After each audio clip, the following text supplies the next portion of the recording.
JPMorgan reporting Q4 results a few minutes ago on the Squawk Newsline this morning with some reaction. Ed Najarian, head of bank research over at ISI Group. Ed, good morning to you. Stocks getting knocked a little bit. Investment banking looked pretty good, but what's troubling it? Is it these credit card losses or what?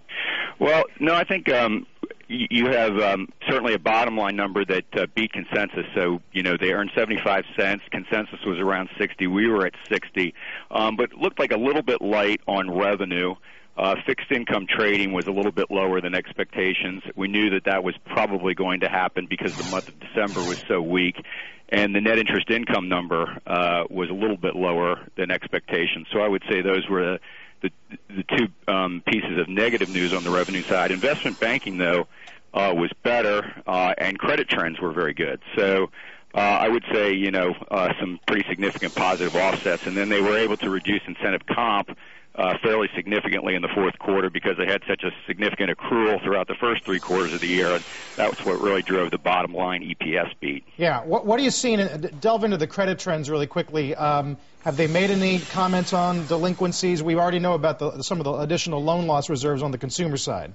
Right. So, I guess the big thing to note is that the non-performing assets were down on a linked quarter basis. That's the first time we've seen that happen in a very long time, really, since the credit crisis started. We've had a steady march up in NPAs. This quarter they were down a little bit, so that's really an inflection point that's positive. They did still build the reserve by about $1 billion, which actually we would say is positive because it drove their reserve to loan ratio to a very high level of about 5.5%. And the credit loss number itself declined a little bit. So we're really seeing a peaking in not only their non-performing assets but their losses, and we would say that this is most likely the peak in their loan loss reserve as well. So as we go through 2010, we should not expect to have to see them build reserves, which is going to provide some additional earnings leverage. Okay, so really quickly, your expectations, we see the stock bid lower this morning. Would you expect that to continue today? Yeah, I think the stock is bidding lower because the top line revenue number was a little bit disappointing, right.